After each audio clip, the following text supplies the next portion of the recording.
Hey folks, this is Jason Lewis, the producer of the From the Shadows podcast. I just want to remind you about our website, FromTheShadowsPodcast.com. We have a Facebook page. We would appreciate it if you like and follow. Also, join our discussion group on Facebook called After the Shadows. We have a Twitter feed. Please follow us on Twitter. It can be found with @podcast_from.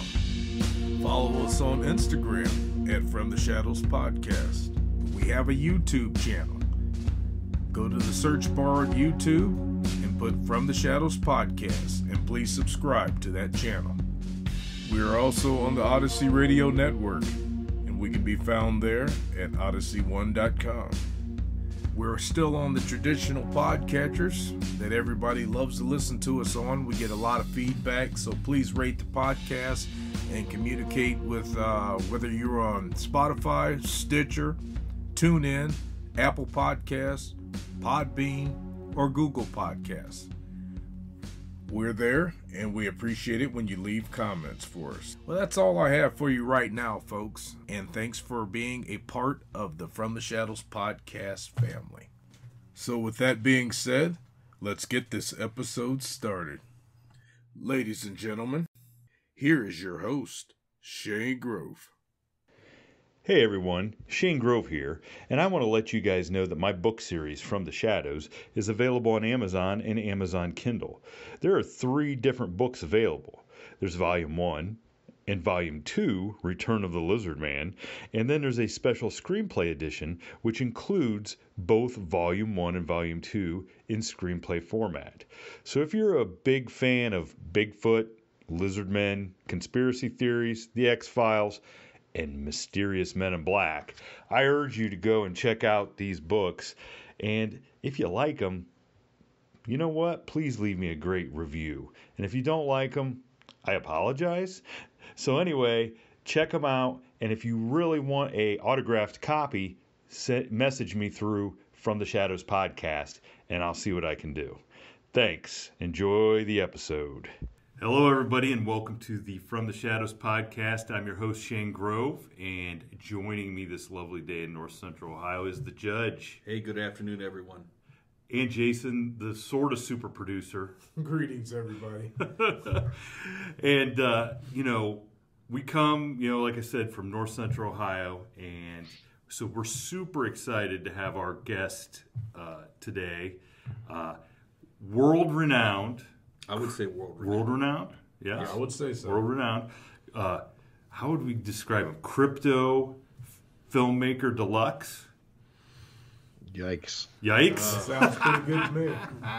Hey, listen, I can't say expert because the last time I put expert about Stacey Brown on Facebook, I got hammered because of it, even though the judge decreed that in the illegal definition of the term expert, he was an expert. Yeah, the rules of evidence, whether it's the federal rules or the state of Ohio rules of evidence, is someone that has knowledge that goes beyond the average person based upon their education, training, or experience. So based on that, I firmly declare Seth Breedlove, our guest, an expert in crypto, movie making, documentary making, Filmology. So welcome Seth to the show. Thanks for joining us. Yeah, thanks for having me. It was the deluxe more than anything. The deluxe made it sound like I was being served up at a McDonald's or something. We kind of think of more like a car wash. Well, if you could compete with the McRib, we might roll you out at a McDonald's. But I don't know. All right. So Seth, super excited to have you on. I've had the opportunity on Amazon Prime to watch several of your documentaries, and I really encourage. We'll go through your catalog a little bit later on. People to go out and watch some really cool Ohio stories, some West Virginia stories, but a lot of our listeners are from Ohio, and there are probably people out there that are unaware of some of the Ohio cryptids that are out there.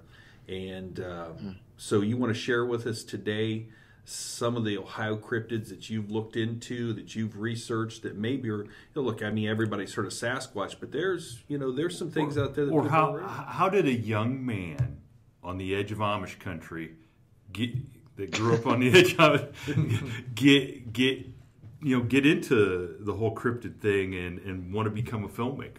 What was the genesis of that? Yeah, my grandpa Schrock was actually Amish, so he grew up in Hartville as like part of the Amish world. I know some Schrocks, and I can remember like family reunions. The Amish, they won't fight back, so me and my cousins would pick fights with our Amish cousins and like throw watermelon at them stuff. It's great. Anyway, totally unrelated to that. Let's go down that avenue of the Amish not fighting back. What's that? Let's go down the avenue of the Amish. I think we should say that for our Patreon page. That's for the Patreon.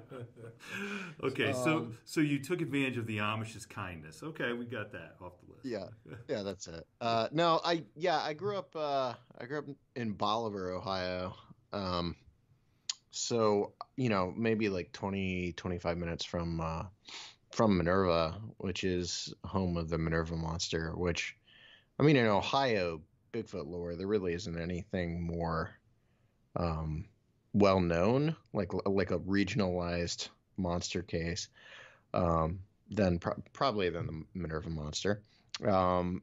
So I guess I was like vaguely aware of that story growing up, and so that was like one of the things that got me into all of this. When I was originally conceptualizing, whatever you call it, the idea for Small Town Monsters, it was supposed to be like a book, a case book of small town rural monster cases around the United States. And that was spurred on, at the time I was freelance writing for the Canton Repository and the Massillon Independent as a reporter. So I took some of that knowledge I was gaining doing that and put it into this idea for a book called Small Town Monsters. And then I pitched it to a bunch of different publishers and they all rejected it. And then a few months later, I met up with these two guys and we came up with the idea of making a movie. And that was we took one of the cases that was in the book that I had put together, which was the Minerva monster. And then we, turned that into our first film, which was the Minerva monster movie. And that came out in 2015. And it did well enough that it allowed us to make more movies. So later that same summer that we released Minerva, we went and filmed Beast of Whitehall. And then we all got in a big fight, and they split with the footage for Beast of Whitehall, so I turned around and reshot Beast of Whitehall by myself later that year. And then we released that in 2016, followed by Boggy Creek Monster, and then the rest is history. But there's no through line there's no through line for how any of this came to be. I don't. Well, there never is. I just wondered if you were the exception because you are deluxe. So we thought maybe that you had. So let me ask you this, Seth. Myself, one of the reasons why we got into this whole podcast was a cryptid experience that I had as a teenager that scared the hell out of me. And that inspired me to go forward. Did you have any experiences as a kid or as an adult that motivated you to get into this, or is this just something that you just always had a passion about? Yeah, no, and I didn't always have a passion about it. So I have a really boring origin story because I didn't have anything that happened to me personally that got me into this. I got into it because I was really bored at my day job, which was medical billing. And so I was sitting in a cubicle all day running, electronic records data processing. And it's as boring as it sounds. And you would just sit there and listen to podcasts. And I had maybe a passing interest in UFOs that was kind of brought about because of watching the Mothman Prophecies movie in 2002. But again, there's no clear through line. I got into it, but it wasn't insane. I was listening to the occasional podcast, and then over time, my interest in it grew and grew, and then I kind of found out about some other stuff near where I'd grown up as a kid, besides the Minerva Monster story. I grew up in Bolivar, I don't know if you guys are familiar, but it's I'm familiar with yeah, it sits right off Route 77, and it's a cool community. I mean, it's actually my favorite place on earth, honestly. But I became aware through a random series of events that is too difficult to explain quickly. But basically, there was a doctor or she was a dentist, and her husband was the DA of like Stark County. They lived down there, owned a horse ranch on this road behind Bolivar, and I heard for some reason she had told someone I knew about the fact that she was seeing Bigfoot on her property. And it wasn't just her, it was like her and her children and all these other people were seeing Bigfoot on their property to the extent that she was claiming they could follow Bigfoot on horseback back into their these caves that were back behind their house and all this stuff. And it was really wild to me because she was a very believable witness, and so was her husband, obviously. So I started driving around down there on the roads that I knew this was going on. And I started talking to locals about what was happening, if they were seeing anything. And I started gathering stories that were, some variation of like, we've seen a big thing in the woods, or, they were finding deer ripped in half, stuffed up in trees around the same time that people were claiming to see Bigfoot. And all this kind of stuff. And that was like what really got me into investigating or researching, looking into whatever you want to call it, Bigfoot sightings. So when you first started, let me ask you this, Seth, when you first started, somebody once said there's two types of people in this world. There's those who believe in Bigfoot and those who don't. When you started this, what camp were you in? Well, I think initially I was in the probably not, and then I went hardcore into like, oh yeah, it has to be out there because there's so many people that are claiming to see something. Then I slowly drifted back into skeptic land, and that's where I was up until 2018. Was fairly skeptical of the whole thing. I've always been open to it, but I had taken a pretty hard left turn into these things can't be real because of various reasons that I had. So that's where I was until 2018 when we went to Oklahoma and into Area X and had something throw rocks and scream at us in the middle of the night. And it wasn't your ex-wife? Oh, that's my ex-wife. No. I'm sorry. I'm sorry. That's my ex-wife. So you did get to go to Area X. Yeah. Okay, that's cool. So the evolution of your belief system is you heard accounts, were intrigued by them, did some investigatory work, and said, it doesn't sound like there's enough evidence that these things are real. This is more mass hysteria or misidentification.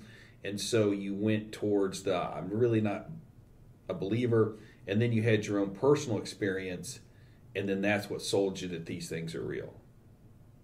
I'm still not sold entirely. I'm like 80% of the way there.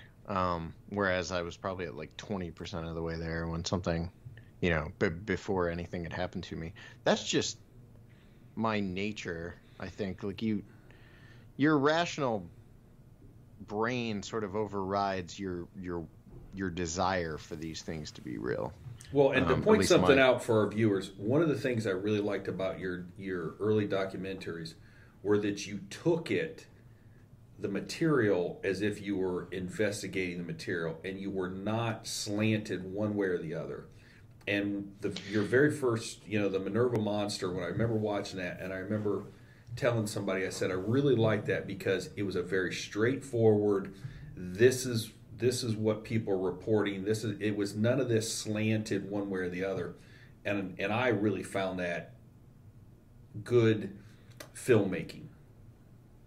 Yeah, I think that's the approach we bring to everything. I don't really have we were just asked this yesterday, is like someone told me that they respond to our work where they don't respond to stuff that's on the History Channel or Travel Channel or whatever, and they were wondering why I thought that might be. And we don't have an agenda in making these. I mean, things have changed storytelling wise since Minerva, in that we do recreations now, but end of the film, there's no there's no, you know, there's no end game where we're trying to sway the audience to believe in Mothman or Bigfoot or whatever it is. It's kind of like listen to the eyewitness accounts or the historical accounts, whatever it is, and then make up your own mind about it.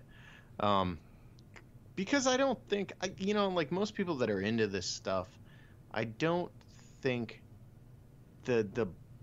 a general audience is necessarily coming to these stories thinking, oh, this is real. I think they come to it because they think it's a cool, spooky story, and if you can show them what may actually be out there and what the evidence is and what the witnesses are saying, maybe they'll find it more. Maybe they'll be more open to the reality of some of this stuff. Because I didn't, that's the path I've taken. So I kind of make movies for myself, I guess. Well, I like the Momo film that you did. There were times that when you did the recreations and said this is what people said happened, but we're not saying that this is exactly how everything went down. It gives people an understanding that, look, everything with folklore, there obviously stories evolve as you go through the years. Things and the story maybe gets embellished, or maybe there's facts added to it that wasn't really there. So I like the Momo version. I like the recreation. Of course, you had Lyle in there and Cliff. But I really do like your storytelling. Momo is as much about parodying right. 1970s drive-in cinema and to an extent parodying some of the stuff we've done. I mean, like Momo, the only thing 100% is that the interviews are the only true segments of the movie. That's the only thing we know for a fact, is that what these people are claiming happened is at least what they're claiming happened. Everything else is kind of up in the air because the Momo story is so muddled at this point in legend.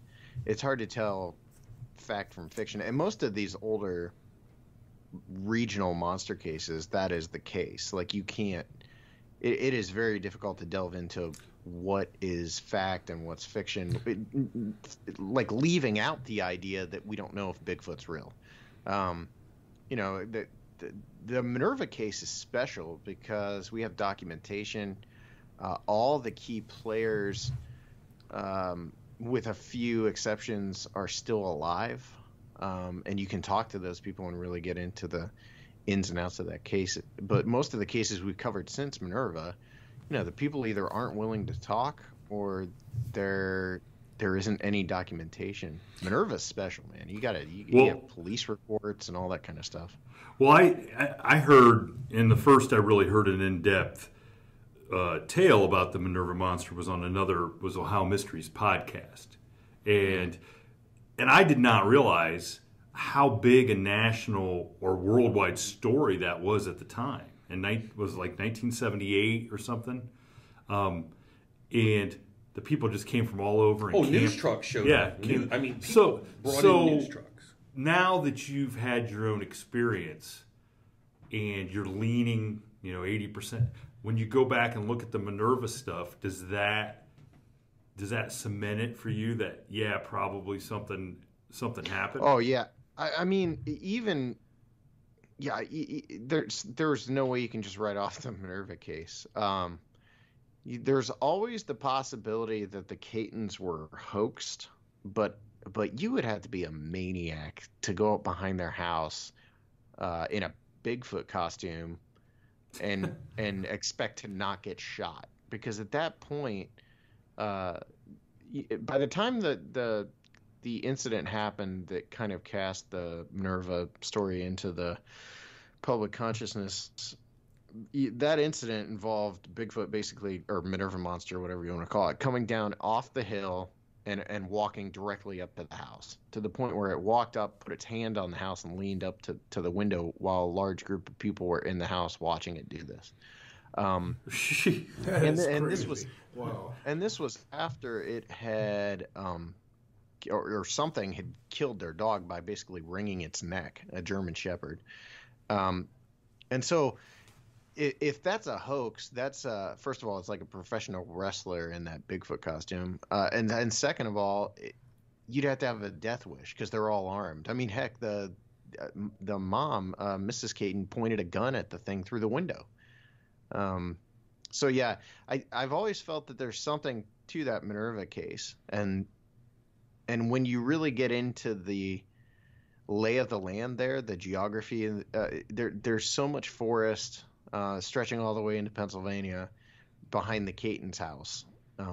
It's a very believable case. Now, I can't definitively state it was a Bigfoot because it was, what, 40 years? I can't even remember, 40, 50 years ago that happened. It reminds me... It's been a while. The story reminds me a lot of the Spotsville monster out of Kentucky, where you have a family that's being terrorized by this thing, and there's police reports, there's 911 calls, there's documented evidence that something was happening. Unless these people just completely decided, hey, we're going to hoax everybody.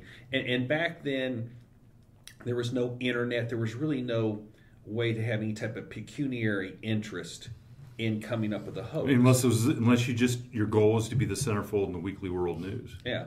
So, I don't know, Seth, if you're familiar with the Spotsville monster or not, but it reminds you the same, is that you have eyewitness accounts, you have police reports, you have law enforcement coming up to the house, taking witness statements, et cetera, et cetera. Yeah, and it's funny because that same year in Ohio, there was a really similar case. It's less popular, but it was fairly well documented. Police reports and local media. It never went as big as Minerva did, and I think that's just because even in the initial reports about this case, they were writing about the Minerva monster as well. And that is the story of Big Head over in, I want to say it's Ashland. It's Ashland or Mansfield area. Are you guys familiar with that one? We're not familiar with that story. No, I'm not. Okay. And Mansfield, literally right down the road from Mansfield. Yeah. Yeah, this is a really fairly well documented case, and it happened about 2 months removed. It might not have even been 2 months. It might have been right around the same time frame. I can't remember. As Minerva. So it's 1978, summer of 1978. 1978 might have been when the night siege happened down in Wayne National Forest too, which is that was a fairly well documented. There's even a book about that, even though it's no longer in print. But yeah, the Big Head case involved a family that lived near some railroad tracks, and they had a similar incident where this creature kept coming up to the house and even looking in the window and stuff like that. They reported it to police, and then local papers started, reporting on it, and the police came out, investigated at least once, and believed there was something to this. We were supposed to make a movie about it as our follow-up to Minerva.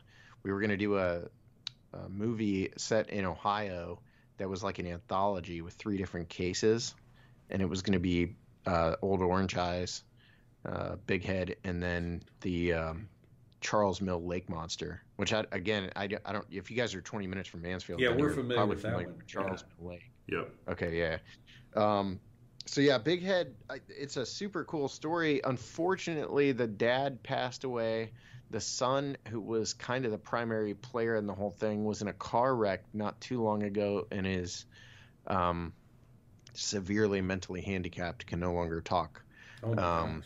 So that story is just going to pass away. I mean, that story is going to die. People are going to kind of forget about that one, and there's not much we can do to really report on it. The guy that the connecting factor between Night Siege, Big Head, and Minerva is this guy Ron Schaffner, and he was an Ohio investigator in the 70s, very skeptical, and he's just super cool investigator, really knew his stuff. I loved his approach. I love his approach. Anytime, we would email back and forth when I was making Minerva, because he was one of the primary kind of researchers on the Minerva case as well. Unfortunately, Ron got out of all of this in the early 2000s and will have nothing to do with any of it. But if you guys can ever find some of his work, some of his newsletters still exist online. I can't remember what they're called. It's like Ohio Creature Corn. There's creatures in the title, but I can't remember what it's called. But yeah, that big head case is really neat, and the newspaper articles are on newspapers.com. I've got a folder somewhere with a bunch of the newspaper articles, really similar to Minerva. Oh, and then obviously you also have the Missouri Monster right around the same time, which is almost identical to both of those, because you've got a big hill behind the house, you've got this creature coming down off the hill, you've got a dead dog.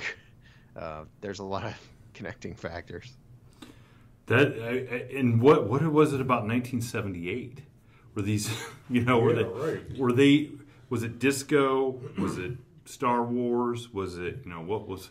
But the interesting thing about that is that you have very similar stories, and one would say, well, they're urban legends, and because they have, these stories get passed, but there was no internet back then. There was no social media. There was no way for people in Missouri to really know too much about the Minerva Monster or to know about Big Head and different Spotsville and different. I think Spotsville is around the same time. Is that 70s also?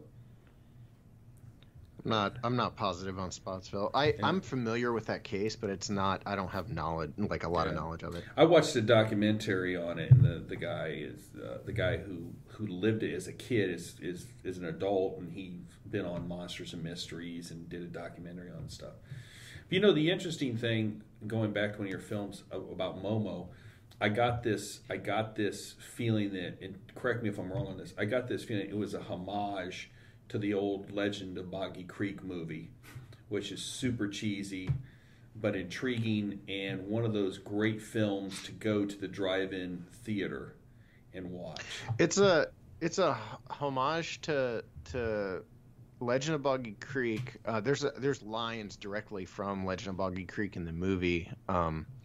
There's a line about during the posse sequence, one of the hunters says that something about Charlie Pierce's prize shows, which is obviously a homage to the director of The Legend of Boggy Creek. It's also a huge, I adore Creature from Black Lake, probably more so even than Legend of Boggy Creek. So there's a lot of that in there. And then the biggest part of it is actually the old 1970s documentaries. So like Mysterious Monsters and Bigfoot Man or Beasts, Bigfoot Man Beast, all those. There's a lot of little moments in there that are very, we shot specific shots to look like shots from those things, which is something that almost no one is going to pick up on. Well, I found it interesting that you had Lyle Blackburn on, whose passion is the Boggy Creek Monster.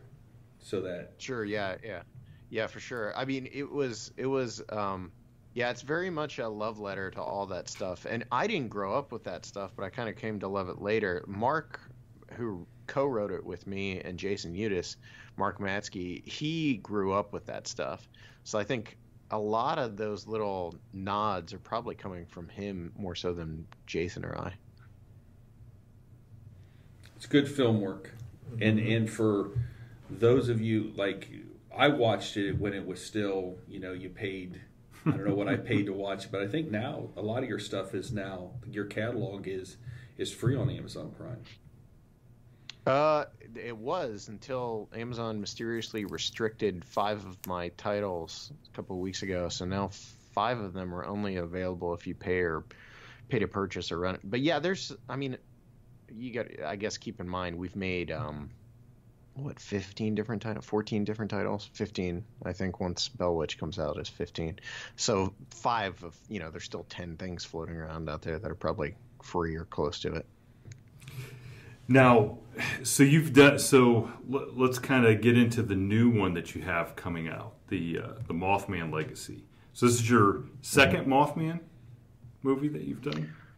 Yeah, it's definitely, we call Terror in the Skies a spiritual sequel to the Mothman of Point Pleasant, because it delves into winged cryptids. And this movie stylistically is very much a sequel style-wise to Terror in the Skies, more so than Mothman. But as a story, it's picking up where the Mothman of Point Pleasant left off. That's a very convoluted answer. Well, and Jason and I actually sat here and watched the trailer before we got on, and Jason was pretty excited. I was excited. I sent you a message about how cool it was. Jason was excited. And the cool thing is The guest that we're going to interview after you today, M, she's from Washington, D.C. I told her, hey, we're talking to. She goes, oh my God, I've already ordered the Mothman Legacy. It's coming as soon as it comes out. And I'm like, that's pretty cool. So you have some serious diehard fans. Obviously, you know that, or you wouldn't keep doing these movies. But what I have a hard time wrapping my mind around the Mothman. What after really getting into it, like what do you kind of feel about the Mothman and the whole story? Well, I think it depends on what story we're talking about. For one thing, like the 66, 67 wave, that happened in Point Pleasant is a very finite story, and there's so much weirdness connected to that story that I set that apart from what we did with this movie. I said stylistically this is a sequel to Terror in the Sky is more so than Mothman, even though the story is a direct sequel to Mothman. Part of that is just the fact that this movie is looking at all sorts of strange winged cryptid or creature sightings around Appalachia. In Appalachia, most of those sightings get lumped under Mothman, regardless of what someone saw. They can see a pterodactyl and they're still going to call it a Mothman in the press or whatever. So, is anybody seeing pterodactyls? We just Yes, yeah. Matter of fact, a couple of weeks ago, George Knapp even was talking about that. About the pterodactyl. All right. Yeah. I gotta be honest with you, I'm more scared of bat squatch. How about the dude in the jetpack flying around LAX? Did you see that? Yeah, he's playing with fire. The flight coming in from China, the guy was flying around at 6,000 feet past the jet, and they're like, there's no jetpack in existence that's going to take you 6,000 feet unless the military's hiding something. So that's an alien with a. It's a little alien man with a jetpack on. Yeah. All right. Okay. Yeah. I like that. So let me ask you this: since I brought up bat squatch, have you come across any of those stories? The bat squatch. It's one of those things where people come up to us. Actually, the last one I remember was at the Mothman Festival. Someone came up to us and said they had a bat squatch story. So I've definitely heard that when we're in West Virginia, at least a couple times. Kentucky. You have people coming up and asking if you've heard of it. But as far as like witness sightings of bat squatch go, I've talked to a few people. If that exists, I mean, that would probably explain away half the Mothman sightings there are. Because, the weird thing about the Mothman is that the descriptions of what people are seeing do not align very often. One guy's seeing a feathered creature that kind of resembles a giant owl, and someone else is seeing a leathery winged, creature that's 6 feet tall as opposed to 7 feet tall. The common factor that you hear a lot is the red eyes. Other than that, physically, a lot of these cases stand apart from one another. In our movie, we interviewed a lady who thought what she saw was like a pterodactyl, and we also interviewed a man who woke up in the middle of the night and found a 4 foot tall Mothman in his room at the foot of his bed, and that was honestly his sighting is one of the reasons I wanted to make the movie. Less because I'm friends with the guy, and I believe he's a observant dude. He's not out there hoaxing stuff, so it's a very weird story. But like I said, everything kind of gets lumped under the Mothman label, regardless of what people are actually seeing. And there's sightings of all sorts of weird stuff, especially Appalachia. So you mentioned then you're going to do a UFO one based in like the West Virginia area, which is right there, essentially, to Point Pleasant. Yeah. So, and we've talked about the Mothman on here. I mean, there's got to be, in my mind, and I don't know about the judge and Jason, there's got to be a direct correlation between like the alien UFO and the Mothman. I mean, that's just got to be all connected. Well, I mean, that 66, 67 wave, all that was taking place at the same time. You had, in Point Pleasant, there was this massive UFO flap that was running concurrent with the Mothman sightings that were running concurrent with the Men in Black that were showing up in the area. I don't necessarily, I think they're connected in the fact that timeline-wise they tend to overlap, but I don't necessarily think they all have to be part of the same phenomenon. You had Men in Black in the area, which could have been government, people investigating sightings of UFOs. The UFOs started prior to the Mothman. I mean, if you really want to track the sightings of UFOs in West Virginia, you can track that all the way back to the 40s, when one of the first nationally reported UFO sightings actually happened in West Virginia. And then in the early 50s, you've got a series of sightings that took place all over the state of West Virginia. People were seeing these flying saucer-like craft that went over the state of West Virginia and then were tracked all the way down to Alabama. Two of the craft actually appeared to have crashed in West Virginia. One went down on a hill opposite the Elk River and was reported by multiple people as an airplane crashing, but there was no airplane there, and what they described was a round disc-like object that crashed into the side of this hill. That same night, another object was seen over the town of Flatwoods, West Virginia. It landed on top of a hill. Some kids went up the hill to see what it was and ended up encountering the Flatwoods monster. That wave it never ended. Like people think there's like beginning and ends to these UFO waves, but I'm finding in a lot of cases they don't stop. And in the case of West Virginia, those sightings started in the 50s and didn't stop until maybe the 90s, 80s or 90s. And the thing about West Virginia, it's a huge state. I mean, you guys know this. Yeah. It's massive.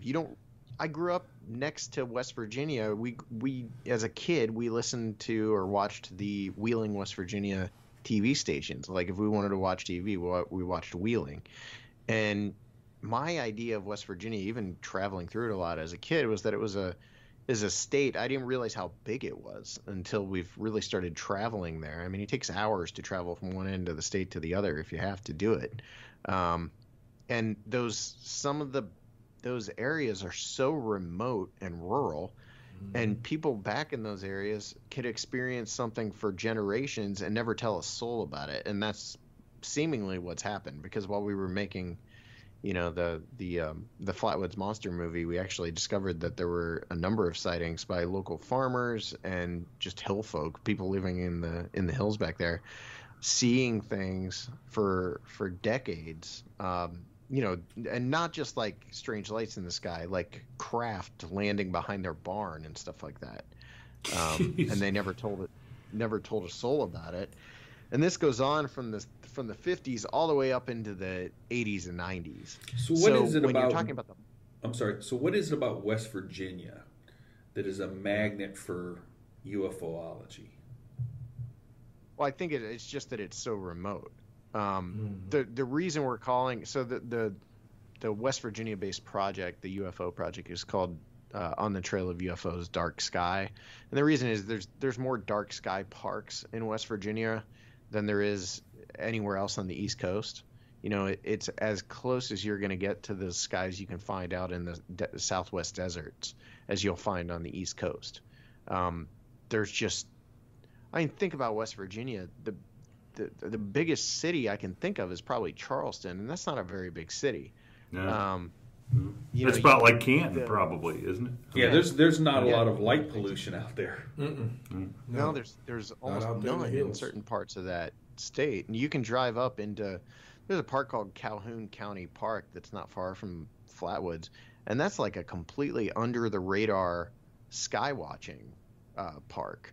And so it's probably just that people can go back into the woods there and see more than they can in other parts of the country, that maybe some of that is attributed to. But I don't know, because they also have such a long history of, weird monster sightings besides the Mothman. There's Grafton and sheep squatches supposedly roaming around West Virginia. You've got the Flatwoods Monster case. There was actually a second wave of Flatwoods Monster case sightings in the late 1970s and early 1980s, but they were Bigfoot. The local media started calling all these Bigfoot sightings the Flatwoods Monster return, and so it gets a little muddled because you're looking for Flatwoods Monster stories from the 50s. Instead, you come across all these Bigfoot sightings around Flatwoods in the 80s, and they called that the Flatwoods Monster as well. Interesting. I guess what gets you the moniker of being a monster? What do you have to do to get the title of monster? As a person? I mean, that's an easy one. I'm sitting next to one of them right now. You can figure out later which one I'm talking about. Yeah, I think anything that people don't understand, that's some sort of creature that they see in the woods gets dubbed a monster. In the 1800s, nothing was a monster. Occasionally, sea creatures were called sea monsters in newspaper articles, but for the most part, they didn't start using the term monster to describe this stuff until the 1960s and 70s. So I just think it's whatever the media can brand, any kind of creature it doesn't understand. Obviously, the company called some Small Town Monsters because we're investigating a lot of reports that come from those eras. But yeah, I just think it's whatever you don't understand, you can call it a monster. For those of our national listeners and international listeners, when we talk about the Minerva monster and things like that, and we talked about Big Head, and we talked about Charles Milk Lake monster. Understand, bears are not indigenous to Ohio. So, West Virginia, but you say, well, maybe these people saw bears and they were actually seeing a biological known creature, and because of mass hysteria, their minds playing tricks on them, it's dark. Oh, what they really saw was a bear. There is nothing in Ohio that is large, bipedal, that would fit that description. Although this is the first time I've been in a room with the judge where the word big head has been thrown around and he hasn't pointed at me and smiled. I was going to wait till after to make fun of him, but going on the record. But that's the thing about. So we talk about what is a monster. Okay, it's something that you see that you can't identify. You can't put a label on. And that brings us back to that whole, do you believe in Bigfoot? You don't believe in Bigfoot. And obviously, there's the old saying, seeing is believing. And if, as a kid, I didn't believe in monsters. Okay, I enjoyed monster movies. I enjoyed Frankenstein, the Wolfman, the Mummy. One of my favorites, The Creature from the Black Lagoon, which, by the way, was on the other day. Mm-hmm. And when I was about 15 years old, I had a Dogman experience that I saw it. It pursued me. It chased me. And that opened my eyes to believing that there are other things out there, because the old saying is, if that's real, what else is real? And so I went from, I think, the doubting Thomas who just enjoyed monster films to saying, hey, there's things out there that we don't have, we can't classify in any type of genome or anything like that. And the thing about it is, some of these things don't make sense. Biologically, it doesn't make sense that you would have a canine walking on two legs. They're just biologically, or a bat squatch. I'm trying to figure out, is it a male Bigfoot and a female moth? Is it moth woman, or is it Mothman and I mean, how's that working? Yeah, so I mean, it's got to be one of the other. Yeah, I'll have to ask. I was gonna say, I don't want to get into sheep squatch. I wasn't even going to comment on that one. Yeah, not the sheep squatch. So there's these things out there that don't make, and if we brought in somebody who was a biologist, they would give us this look of like, look, these things just, no way does this happen. But at the same time, you say to yourself, nobody understands why a bumblebee can fly. No one understands from a physics standpoint why a bumblebee can fly. So you can't. Same thing with bears. No one can understand from a kinesiology standpoint why a bear can run faster than a horse. Doesn't make any sense whatsoever. So you can't just say from a biological standpoint, oh yeah, this doesn't make sense, so therefore it doesn't exist. And the bears can climb trees too. Yes, they can. But here's the thing. When you have cryptids that don't fit into the known categories that we're used to classifying things, we don't have this little box to put them into, well, then it scares people. That's where your monsters come in. They can't process it. Yeah, they can't process what it is, so they got to call it something else. Well, like take something, for example, the Loveland Frogman. Frogman. I mean, what is that? Yeah, exactly. I mean, you had a law enforcement officer see it. Someone who was a sworn peace officer in Ohio. Professional witness sees a 4-foot frog walking on 2 legs. I mean, how do you even classify that? You can't. What's your take on that? Dub it a frogman. Yeah, the frogman. Yeah, frogman. So no, I honestly think a lot of this comes down to quote unquote branding. And that is, like when you talk to witnesses, I don't talk to too many witnesses who actually refer to what they saw as a monster. The Flatwoods monster was dubbed that by the media. They called it the green monster. They called it the Flatwoods monster. There were articles that claimed it was a Frankenstein-like beast. None of that is similar to what the witnesses actually recounted. So I think the problem is the people that are telling these stories are sort of a, it's dangerous when we're forced to go off of what the media is telling us 40 years after the fact. That's why it's important to always be able to talk to the witnesses, more so than draw off of whatever author or journalist or whatever is telling us, 40 years later. Because most of these sightings with the people that recount seeing this stuff, they don't refer to what they see as a monster. They call it a thing, or I don't know. They have all sorts of terms for it. But yeah, that's a point to make. Well, let me ask you this, Seth. We put a lot of people on the spot, or put them in the hot seat. If you had to guess, Bigfoot, Dogman, Sheep Squatch, Mothman, all these things, are these real biological creatures? Are they some sort of paranormal supernatural being? Are they aliens? Or is it mass hysteria? These things are just part of folklore and legend. They're made up. Well, I think it's probably some combination of all of that.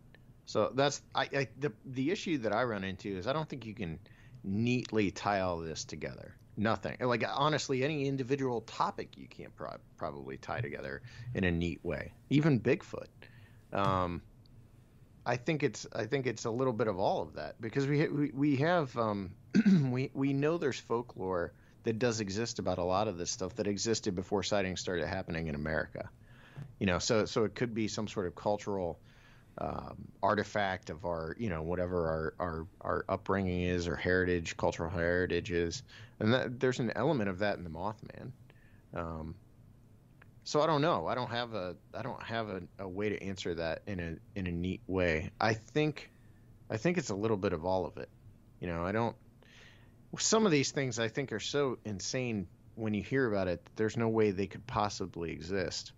And it's funny that the one that I always went back to and said that it almost has to be something supernatural was the Bray Road Beast. Just because we spoke to witnesses and they were completely believable. So I believe that they saw something. I believe that they I hate when people say I believe that they think they saw something because it sort of there's an intonation that these people have, that this poor person, I sure believe that they think they saw something, like you're questioning their sanity. It's not that, but I believe that they experienced what they're claiming they experienced. It's interesting you say that. But at the same time, yeah. Well, because you did, and I just actually last week watched your documentary on the Bray Road Beast, and my Dogman experience, very similar. What I saw is very similar to the Beast of Bray Road. However, my experience predates the Beast of Bray Road by 10 years probably. The other interesting thing is my experience is on the small country road called Temple Road here in Ohio. And if you look at Bray Road and you look at Temple Road on Google Earth, those roads are almost identical. You have these stretches of country road with corn, a little spotted woods, very few houses. I mean, if you laid Bray Road next to Temple Road and you didn't tell anybody which one was which, you almost could not discern which one was which, unless you were just intimately, have knowledge of both.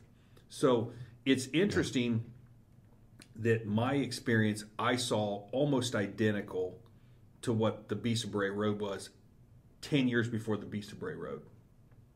Mm-hmm. And I know what I saw. So, I mean, you can't convince me that I saw something I didn't see. Right. And that's what I'm saying. Like, for me to say, I think you, I believe you think you saw what you saw. Like, there's an undertone of not actually believing you. So that's not what I say. I think you experienced what you experienced, but it is so crazy to think of something like that existing as a biological entity. And I understand the point about bumblebees and all that stuff, but as a biological entity, a creature that can walk on its hind legs the size of a wolf or whatever, the thing that I think of is, given what I know about the Beast of Bray Road specifically and the occult activity that was taking place around that time and just the history of weirdness in that state, I almost have to believe that it's something paranormal or supernatural rather than some sort of biological creature that stayed hidden, and well, what's interesting, I just can't buy into that. I don't know what it is about that flies in the face of reality for me. That angle. And I was on the Sasquatch Chronicles with Wes Germer, and he was telling me that, Dog Man, what Beast of Bray Road, what I saw, what people were referring to as Dog Man, has been reported all the way back to Sumerian culture. The Sumerians saw these things.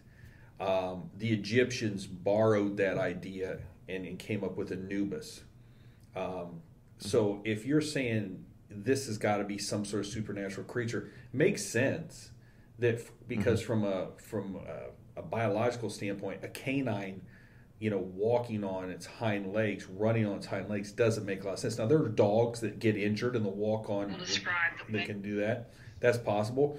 But there was a dog man sighting in Linda Godfrey's book in Mansfield, which we've talked about Mansfield being 20 miles away, at some trailer park where multiple people saw two what looked like German shepherds, about 6 foot tall, walking on their hind legs, getting into trash dumpsters.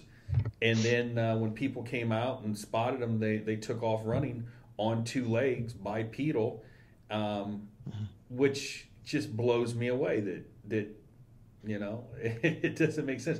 The thing that I saw, it was more hunched over, rolled shoulders, like it probably ambulated on 4 legs. Like it probably, if it was going to chase you, was probably on 4 legs, but it could walk on 2 legs. That was from what little I saw of it was. But it interesting.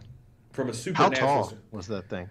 Well, it was big. I mean, well, the corn was about 6 foot tall because it was about, I'm 5'11", and the corn was right about the same height as me. And when it crested the corn. Now, keep in mind, it was hunched a little bit, and its head was right there at about the exact same height. So it was about 6 foot tall. Now, if its shoulders were not like hunched, it looked like somebody with really, really poor posture. If it would straighten itself all the way to its full height, it may have been 6'4", 6'5", maybe that big, maybe not that big. What about eye shine? I didn't get it. I didn't get a good. See, the thing was, I didn't get an eye shine because if you knew the whole story, I was trying to get away from it, and it was nighttime. It turned its head so there was nothing to reflect light from it. There were no cars or anything like that. So I didn't say that it didn't have red glowing eyes or anything like that. It just when I saw it, the only frame of reference that I had at that time in 1985 was it looked like the Egyptian god Anubis. And I never once thought that I saw a werewolf because, as I've said before, my definition of werewolf is what Hollywood showed me was, Lon Chaney Jr. with a flat face and a pair of ripped jeans and a flannel shirt, So I never once thought, oh my God, I saw a werewolf. I was just blown away by what I saw, scared, never told anybody because who the hell's going to believe that story? Yeah. And, the only time I ever saw it, never saw it since, really don't have any desire to see it again up close. But it matches almost identical to the, Bray Road Beast, because even Linda Gottfried in her book had it's a whole chapter. It's the one cryptid that really, I hope, is something supernatural. And it's not a real biological. I really hope it's not real, and that we can maybe do a magic spell and get rid of it or something, because it to me is it's the least explainable. Well, the other thing is there are people that kind of look at Sasquatch as a benevolent creature of the woods and a noble beast. There's no one that thinks that way about the dogman creature. That is a malevolent. It'll kill you. It'll eat you. I don't know anybody that's from an eyewitness standpoint that said, "Oh yeah, this thing seemed pretty peaceful. I could have went up and petted it." Well, I seem to agree with Seth. I think there's definitely something supernatural to that cryptid. I really do. I mean, I think the same thing with Bigfoot, though. I mean, there's usually the orbs associated with the Bigfoot sightings and how they just disappear. I mean, I think that they're probably interdimensional creatures, but yet there's also a biological element to them that is concrete as you or I. Seth, the interesting thing is like I said last week, I watched your Beast of Bray Road documentary, and we had Linda Gottfried on a couple weeks ago. And the only time I've read 3 of her books, and I've seen her talk, I don't know how many times on documentaries and TV, and it was the only time she brought up seeing orbs associated with the Dogman. That her belief is that they are somehow, these orbs are connected to Dogman, and that there was Indian mounds there, and she thinks that all that is connected. Yeah, she's got all kind of research into that stuff. She has Bray Road tracked or traced back to being a Native American hunting road, like a path they would have taken actually in the exact same path in the same way that the road is paved today. And then there's she's got all kind of interesting stuff relating to the roads around there and how they all connect to the same spot. The roads all run perpendicular to each other. It's really bizarre. You can be on one road and know that kind of right next to you over the field is Bray Road.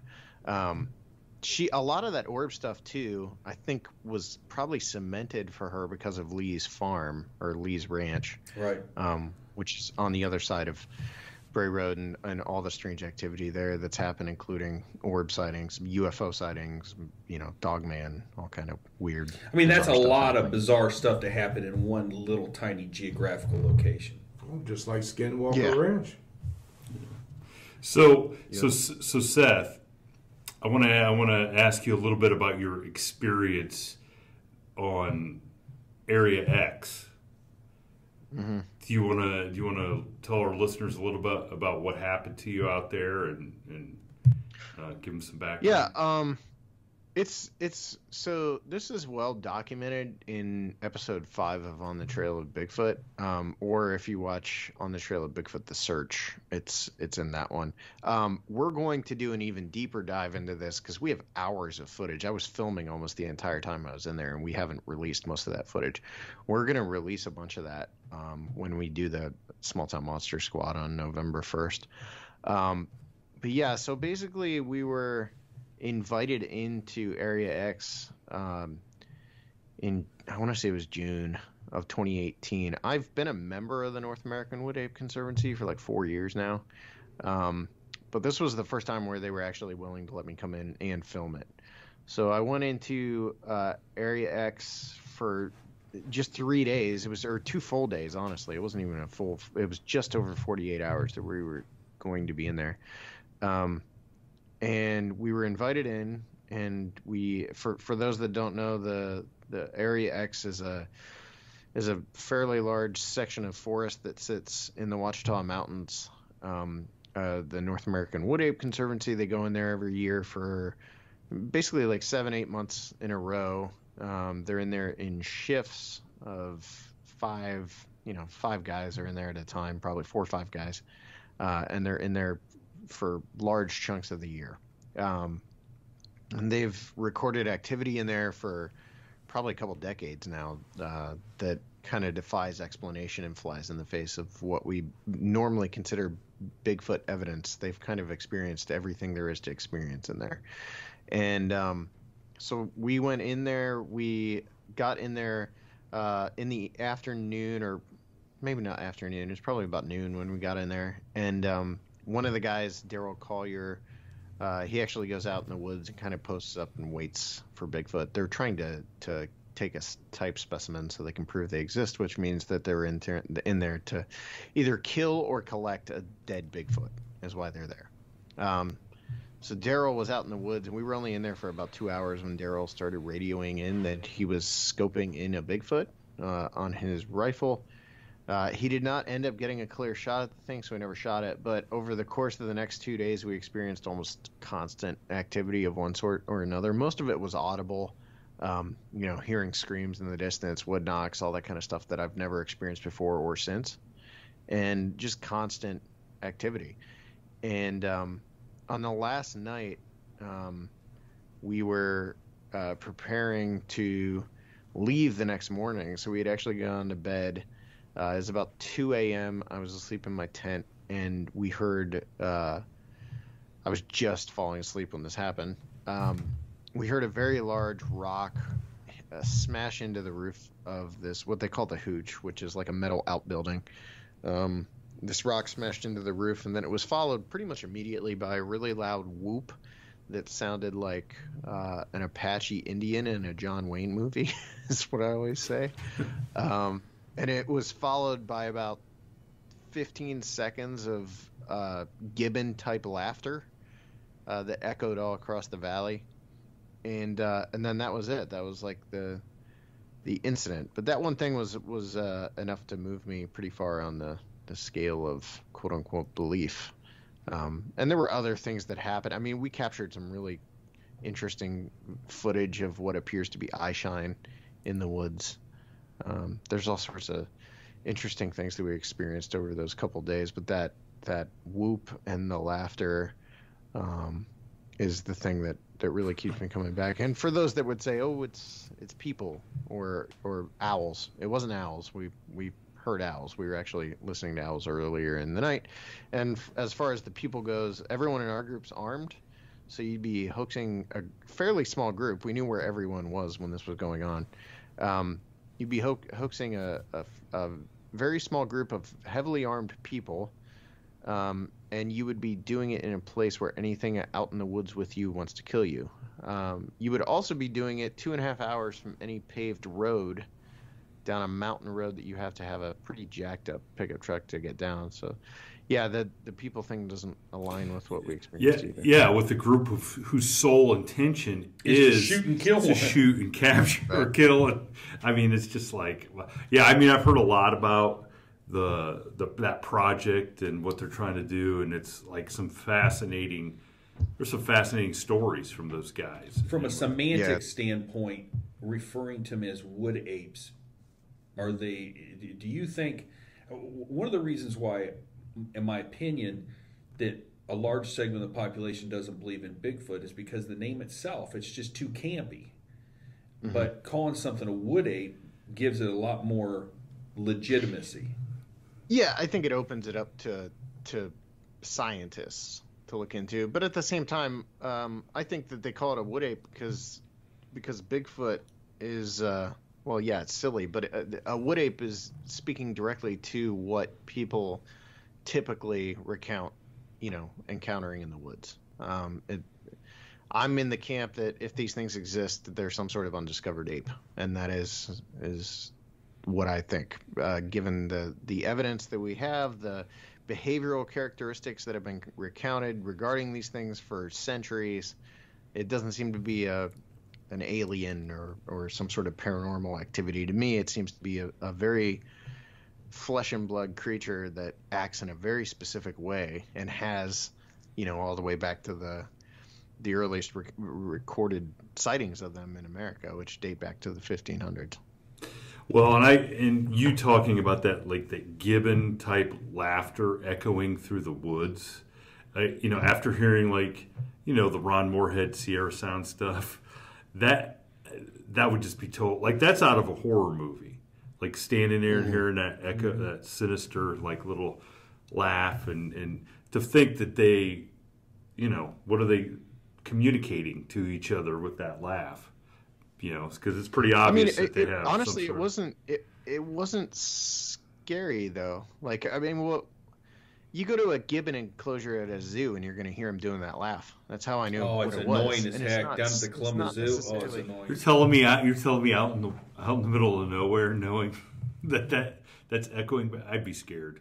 But that's why you are the filmmaker deluxe, though, because you. I'm not trying. Yeah. You're not scared. I'm not trying to say I wasn't scared. I just, in that moment, I wish in hindsight, first of all, I wish in hindsight that I ever recorded it. Second of all, I wish I had run up the hill, because I really would have. I wish I had seen what was doing that. Isn't that fascinating though, that you to think that you would want to run towards something that. Well, the thing about it is, seemingly dangerous. I'm the exact opposite. I want to run the hell out of there because let's just assume that it's a biological primate. I mean, would you run up a hill if there was 2 silverback gorillas up there? Hey, they'd rip you apart. The moral of the story is if we go out, we always take Seth Breedlove because he's running to it as we run away. He's going to be taken out first and give us a chance. All you have to do is watch. It was just on the other, I don't know, one of those Monsters in America, and they were talking about killer chimpanzees, about how they just rip people apart, these chimpanzees, and they're what, a fraction of the size of a wood ape. I mean, if there was a chimpanzee enclosure, would you run into that? No, but the thing is, if I have a camera in my hand, I'll do almost anything. So that's the difference. Well, Seth, we know your time is limited, but we want to give you a chance to let everybody know what you got coming out, how they can find it, how they can support what it is you're doing, because these are some great movies, documentaries, however you want to label them, that you've got put out there, especially shining some light on some, kind of obscure stuff in Ohio too, so. Yeah, we have a lot coming out, man. Next year we're looking at 6 titles. So typically it's been 3 per year. This year we still have the Mark of the Bell Witch to release this year, following the Mothman Legacy. Mothman Legacy comes out on Tuesday next week, and it's available already for pre-order on most major platforms. We're on DVD and Blu-ray at smalltownmonsters.com. Mark of the Bell Witch, we're still getting a distribution deal worked out, so we don't have a release date for that, but I'm hoping it's out by the end of the year. It probably will not be. It'll probably be out in early next year. We are launching a members-only section of smalltownmonsters.com called the Small Town Monster Squad, and that's like tons of live content. We're doing all these on the trail of investigation shoots this year, so you can go with us to Colorado, West Virginia. We're going out with the Olympic Project next spring, so we'll be out with them. We're going to do live content there. We're going to do some live stuff basically on every shoot. That launches November 1st on smalltownmonsters.com/members. And then, there's tons. I mean, we get On the Trail of UFOs Dark Sky, On the Trail of UFOs Night Visitor, On the Trail of Bigfoot The Journey, which has already been filmed, On the Trail of the Lake Michigan Mothman, On the Trail of Bigfoot The Discovery, and Howl of the Rougarou are all coming out next year. Oh, the Rougarou. There we go. Well, how about On the Trail of the ill-fated medical biller turned cryptid movie maker deluxe. That would be deluxe. That would be LA. So all in all, I think you're kind of glad you made the decision that medical billing was boring and you wanted to kind of see what else was out there. I think everybody else is glad that that's what happened for sure. Well, there's a tremendous audience out there that's thirsting for this material. Absolutely. Yeah. So we we'll get a trailer up for the Mothman Legacy on all our social media. So leading up into to the talk with you, so they can Cool. check that out, and then listen to you, and hopefully go out there and just devour all your catalog that's available out there, and be ready for the next. And inspire set. people to Yeah. get their cameras and head out to West Virginia, and you never know what you might capture. Oh, You ain't kidding. Yeah. well, Seth, thank you so much for spending some time with us. You are a fountain of knowledge. I mean, there's no question, and we certainly appreciate what you're out there doing, and We love your work. love your work. So keep it up, and you're making Ohio proud, because we're not doing a very good job, but you at least have the torch going. So. Thanks, guys. All right. Hey, Thank you. Take care. Have a good day now. You too. Thank you for tuning in to this week's episode of the From the Shadows podcast. Until next time, never shy away from the darkness or what may be lurking in the shadows. We are out.